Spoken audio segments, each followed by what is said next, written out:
దాదాపు 3½ hours journey తర్వాత నేనైతే జోగులాంబ రైల్వే స్టేషన్‌కి రీచ్ అయ్యాను. స్టేషన్ అయితే చాలా ప్రశాంతంగా, నీట్‌గా ఉంది. జోగులాంబ రైల్వే స్టేషన్ రీసెంట్‌గానే మే 2026లో అమృత్ భారత్ స్కీమ్‌లో భాగంగా రీడెవలప్‌మెంట్ అయితే చేశారు. Newly constructed waiting halls, station outlook, new arch, extended platform, station entry and parking కూడా ఎక్స్టెండ్ చేశారు.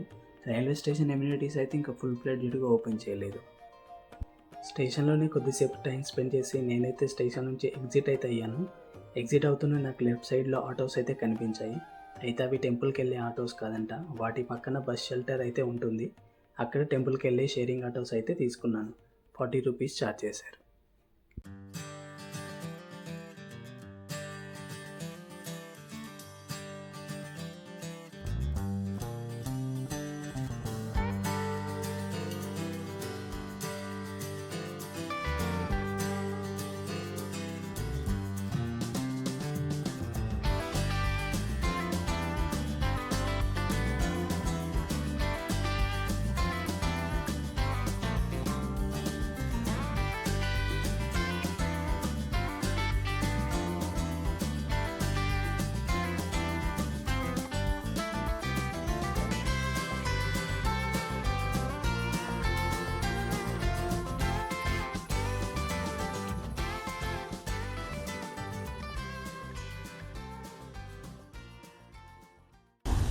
చలో గైస్, ఈరోజు నేనైతే వచ్చేసిన మన అలంపూర్ జోగులాంబ టెంపుల్కి. ఫస్ట్ అయితే మనం భద్రకాళిని దర్శించుకున్నాం, తర్వాత విజయవాడ దుర్గమ్మని దర్శించుకున్నాం, ఆ తర్వాత ఇప్పుడు మనం అలంపూర్ జోగులాంబని దర్శించుకుంటున్నాం అనమాట. సో ఇప్పుడే నేను లోపలికి అయితే వచ్చాను. ఎంట్రీ కాగానే మనకి ఈ వ్యూ అయితే కనిపిస్తుంది. సో నేను ఇక కంప్లీట్గా లోపలికి వెళ్ళలేదు. వెళ్ళిన తర్వాత మీకు ఎట్లా ఉంటుందని చూపిస్తాను నేను. మన ఈ అలంపూర్ జోగులాంబ అమ్మవారి దేవాలయం హైదరాబాద్ నుంచి దాదాపు 220 కిలోమీటర్ల దూరంతో, మహబూబ్ నగర్ నుంచి దాదాపు 128 కిలోమీటర్ల దూరంతో, వనపర్తి నుంచి దాదాపు 80 కిలోమీటర్ల దూరంతో, కర్నూలు నుంచి కేవలం 20 కిలోమీటర్ల దూరంతో ఉంటుంది. బస్సు మరియు ట్రైన్ సౌకర్యాల ద్వారా ఇక్కడికి సులభంగా చేరుకోవచ్చు. నేనైతే హైదరాబాద్ నుంచి వచ్చే వాళ్ళకి ట్రైన్ సజెస్ట్ చేస్తానండి. తక్కువ ధరలో అయిపోతుంది అండ్ సులభంగా కూడా అవుతుంది. సో నేనైతే లోపలికి వచ్చేసిన. ఫస్ట్ మనం దర్శనం చేసుకుందాం. ఆల్రెడీ టైం 12:45 అట్లా వస్తుంది. సో 1కి గుడి అయితే క్లోజ్ అవుతుంది. సో ఫస్ట్ మనం దర్శనం చేసుకుని బయటకు వచ్చిన తర్వాత మిగతా విషయాలు అయితే మాట్లాడుకుందాం. భారతదేశంలో ఉన్న అష్టాదశ శక్తిపీఠాల్లో మన జోగులాంబ అమ్మవారు 5వ శక్తిపీఠంగా చెప్పుకుంటారు. ఇది మన తెలంగాణలో ఉన్న ఒకే ఒక శక్తిపీఠం. అమ్మవారి యొక్క పైపల్ల వరుస ఇక్కడ పడినట్లు పురాణాల ద్వారా మనకు తెలుస్తుంది. మిగతా ఆలయాలకు భిన్నంగా ఇక్కడ అమ్మవారు వృద్ధురాలిగా మనకు దర్శనమిస్తారు. అలాగే ఇక్కడ అమ్మవారు వికృత రూపిణిగా, ఉగ్ర స్వరూపిణిగా, శిరస్సులో బల్లి, తేలు, కపాల మరియు గుడ్లగూబను ధరించి ఉంటారు. ఈ రూపాలన్నీ మనకు మాఘశుద్ధ పంచమి జరిపే కాలాలలో మాత్రమే అసలు రూపంగా దర్శింపజేస్తారు. మిగతా రోజుల్లో అమ్మవారి ముఖం తప్పించి మిగతా రూపం అంతా మూసేసి ఉంటుంది. 7వ శతాబ్దంలో బదామి చాళుక్యులతో నిర్మించబడిన ఈ ఆలయం 13వ శతాబ్దపు చివరి కాలంలో బక్వనీ సుల్తానుల దండయాత్రలో పూర్తిగా ధ్వంసం చేయబడింది. బక్వనీ సుల్తానుల దండయాత్రలో ఆలయం ధ్వంసమైనప్పటికీ అమ్మవారి విగ్రహాన్ని వారి బారిన పడకుండా కాపాడడానికి బాలబ్రహ్మేశ్వర స్వామివారి గర్భగుడిలో దాచి ఉంచారు. అలా చాలా కాలం వరకు గర్భగుడిలో దాచి ఉంచిన అమ్మవారిని తర్వాత కాలంలో పునఃప్రతిష్ఠించి పూజలు అందించడం మొదలుపెట్టారు. 2005లో అమ్మవారి ప్రాచీన కాలపు స్థలంలోనే కొత్త ఆలయాన్ని నిర్మించి శృంగేరి అధిపతుల చేత అమ్మవారి పునఃప్రతిష్టాపన జరిగింది. సో ఇదనమాట లోపల మనం వీడియో తీయడానికి ఉన్నది. సో మనం అటు నుంచి అయితే వచ్చామన్నమాట దర్శనానికి. అటు నుంచి వచ్చి ఇక్కడ అమ్మవారిని దర్శనం చేసుకొని తర్వాత ఇటు నుంచి మళ్ళీ ఇక్కడ ఎగ్జిట్ అనమాట, ఇటు నుంచి బయటకు వచ్చేసాం. సో ఇదన్నమాట లోపల టెంపుల్లో మనం చూసుకోవచ్చు. సో బయటికి రాగానే మనకి ఇట్లా ఫస్ట్ రైట్ సైడ్లో మనకు ప్రసాదం కౌంటర్స్ ఉంటాయి అన్నమాట. ఒక టికెట్ ఇచ్చే కౌంటర్, రెండేమో ప్రసాదం తీసుకునే కౌంటర్. సో ప్రస్తుతానికి అయితే క్లోజ్ ఉంది. సో ఈ టికెట్ కౌంటర్ ఏదైతుందో దీని ఆపోజిట్లోనే మనకు నవబ్రహ్మ టెంపుల్స్ని దర్శనం చేసుకోవడానికి ఎంట్రీ ఉంటుంది అనమాట. సో ఇక్కడ నుంచి అన్ని టెంపుల్స్ స్టార్ట్ అవుతాయి. ఇక్కడ బోర్డు కూడా పెట్టారు, మనం చూడొచ్చు.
ఇక్కడ మనం జోగులాంబ అమ్మవారితో పాటు బాలబ్రహ్మేశ్వర స్వామిని కూడా దర్శనం చేసుకుంటాం.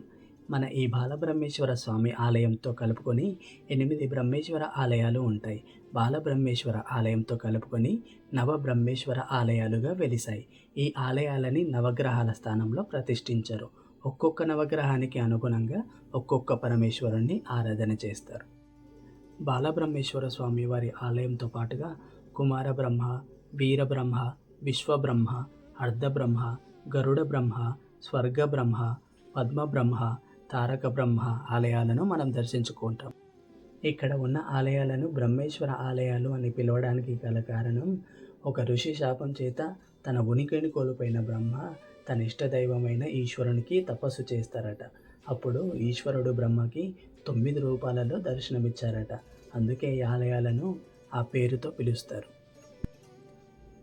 ఇక్కడ మనకు బాలబ్రహ్మేశ్వర స్వామివారు గోస్పాద లింగ రూపంలో దర్శనమిస్తారు. అంటే గోవు యొక్క పాదం అని అర్థం.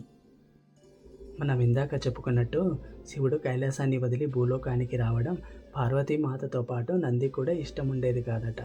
అలా ఈశ్వరుడు ప్రత్యక్షమయ్యే చోటు తెలుసుకున్న నంది తన కాలిని అక్కడ అడ్డుగా పెడతాడట. అప్పుడు శివుడు ఆ చోటుకు పక్కనే ఆవు పాద రూపంలో దర్శనమిస్తారు. అంటే గోస్పాద రూపం అని అర్థం. మన ఈ జోగులాంబ సమేత బాలబ్రహ్మేశ్వర స్వామి ఆలయాన్ని దక్షిణ కాశీగా కూడా పిలుస్తారు. కాశీలో మనకు గంగా యమున సంగమం ఉంటుంది కదా, ఇక్కడ మనకు తుంగభద్ర కృష్ణ సంగమం ఉంటుంది.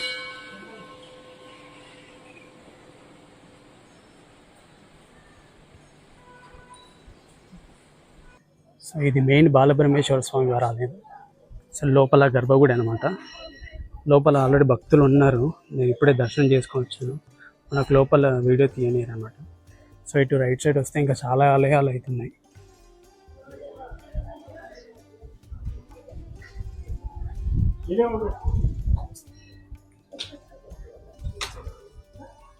సో ఇటు సైడ్ వెళ్ళిపోతే మళ్ళీ మనం బయటకు వెళ్ళిపోతాం. ఇందాక అటు నుంచి వచ్చినాం మనం. సో లోపల బాలబ్రహ్మేశ్వర స్వామి వారి దర్శనం అయిన తర్వాత ఇటు నుంచి బయటకు వస్తారనమాట.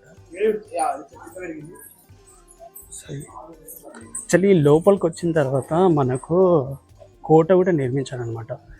అంటే ఆ కాలంలో మనకు రాజ్యాల కోసం యుద్ధాలు చాలా అయ్యేటివి కదా, అలా ఈ గుడిని దాని నుంచి కాపాడడానికి ఇలా చాలా ఏమంటారు కోటలు అయితే కట్టున్నాయి. ఇక్కడ ఇంకో గుడి అవుతుంది. సో ఇదంతా కోట అనమాట.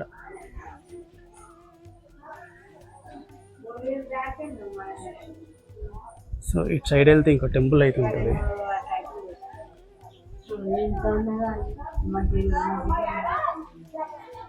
సో ఇందాక చూపించా కదా, లోపలికి వచ్చిన తర్వాత ఇటు సైడు ఇంకా ఆలయం అయితే ఉంటుంది.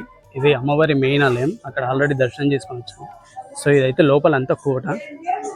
సో గోడలతో గట్టిగా నిర్మించినారనమాట. సో ఇది ఒక 180 degrees వ్యూ.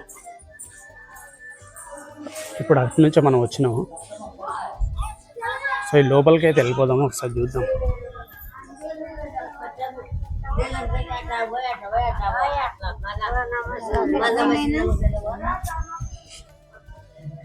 ఈ గుడికి సంబంధించి ఇంకొక విశేషం ఏంటంటే, ఈ గుడి లోపలనే ఒక మస్జిద్ కూడా ఉంటుంది అనమాట. మనం ఇక్కడ కూడా దర్శనం చేసుకోవచ్చు లోపలికి వెళ్ళి. ఇక్కడే కామాక్షి అమ్మవారి దేవాలయం కూడా ఉంటుంది. ఇక్కడ ఇంకో ఆలయం ఉంది, అక్కడికి కూడా వెళ్దాం మనం. ఫస్ట్ ఒకసారి కామాక్షి అమ్మవారి దర్శనం తీసుకొని వద్దాం. ఓ లోపల ఇంకా కోట ఉంది, గోడలు కనిపిస్తున్నాయి. ఓ ఇక్కడ తాళం వేసి ఉంది.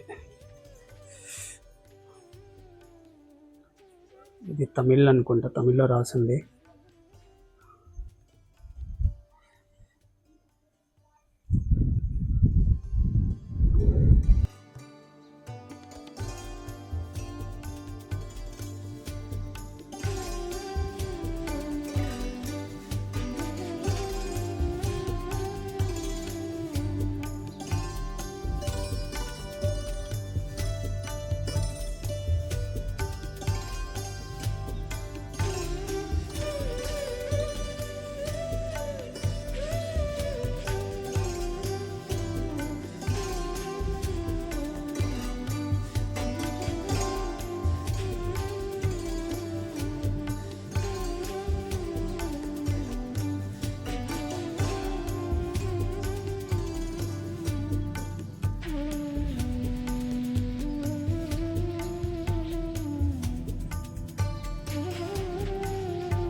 అలా దర్శనం చేసుకుంటూ మనం హనుమంతుని దగ్గరకు వచ్చేసాం అనమాట.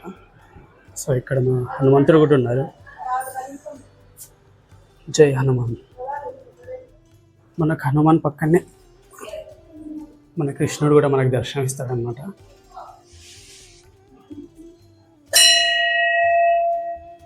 జై శ్రీకృష్ణ. అలా కృష్ణుడిని దర్శనం చేసుకున్న తర్వాత ఇట్లా లెఫ్ట్ సైడ్కి వస్తే మనకు వారాహి అమ్మవారి విగ్రహం కూడా ఉందన్నమాట. సో మనం దర్శనం చేసేసుకొని వెళ్ళిపోదాం.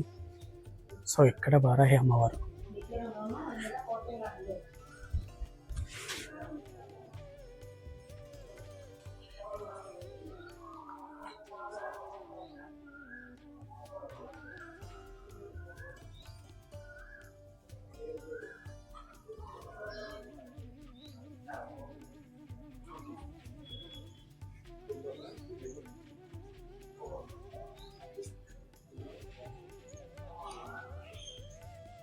చలో ఇప్పుడైతే మనం ఘాట్ దగ్గరికి వెళ్దాం.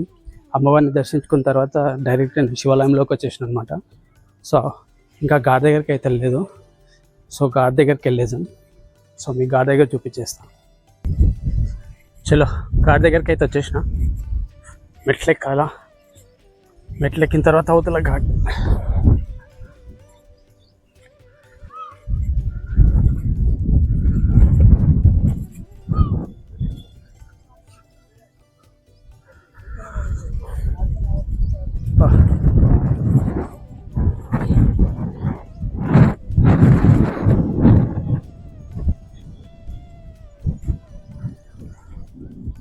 సో ఇదే అన్నమాట తుంగభద్ర నది.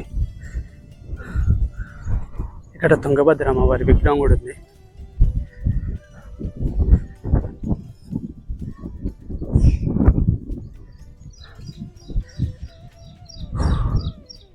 సో వర్షాలు ఇంకా రెగ్యులర్గా పడట్లేదు కాబట్టి వాటర్ తక్కువ ఉన్నాయి.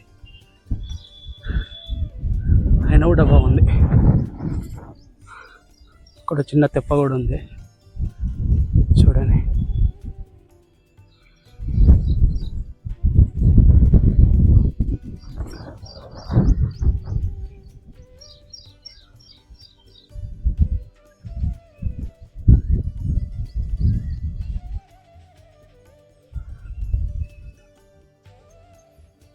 ఘాట్ అయితే బాగుంది. చాలా ప్రశాంతంగా ఉంది. ఇక్కడ చాలా చల్లగా గాలి వేస్తుంది. చాలామంది రిలాక్స్ కూడా అవుతున్నారు. సో వాళ్ళతో పాటు నేను కూడా రిలాక్స్ అవుతాను అనమాట. పొద్దున్న తిరిగి అలసిపోయినా బేసిక్గా. అందుకే కొంచెం ప్రశాంతంగా కూర్చున్నా. ఆల్రెడీ టైం కూడా 3:45 వస్తుంది.